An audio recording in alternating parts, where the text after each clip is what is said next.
নমস্কার বন্ধুরা, আমি রিয়া। আরও একটি নতুন ভিডিওতে তোমাদেরকে স্বাগত। তোমরা সবাই দেখলে যে আমরা আগের দিন হরিদ্বার ঘুরেছিলাম এবং আজকে আমরা যাচ্ছি যমুনাত্রীতে এবং যমুনাত্রী দর্শন করতে। রাস্তাটা খুব দুর্গম ছিল এবং খুব ভিড়ও ছিল। এইভাবে আমরা পৌঁছে গেলাম যমুনাত্রী দেখতে। যমুনা মাতার মন্দিরটা খুব সুন্দর ছিল, কিন্তু দুঃখকর বিষয় হলো ভিতরে কোনো ক্যামেরা অ্যালাউ ছিল না, তাই তোমাদেরকে বাইরে থেকেই দেখালাম। পাশ থেকে যমুনা নদী বয়ে চলেছে। যমুনাত্রী ঘোরার পর রাস্তার পথে আমরা একটি মহাদেবের মন্দিরে দর্শন করলাম। পাহাড়ের মাঝে খুবই খাড়া সিঁড়ি ছিল, তাও ভিতরে কষ্ট করে উঠলাম এবং এখানেও ভিতরে ক্যামেরা অ্যালাউ ছিল না। মহাদেবকে দেখে আসার পরে তারপরে আমরা গেলাম গুপ্ত কাশী বিশ্বনাথ মন্দিরে।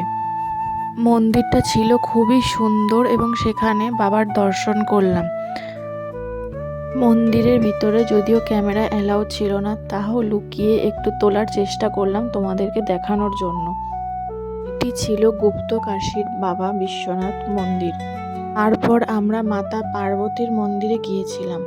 এই ত্রিশূলটি পার্বতী মহিষাসুর বধ করে এখানে গেঁথে দিয়েছিল। তারপরে দিন শেষে আমরা হোটেলে ফিরে এলাম। হোটেলের বেলকনি থেকে তোমাদেরকে এই নেচার ভিউটা দেখানোর চেষ্টা করলাম।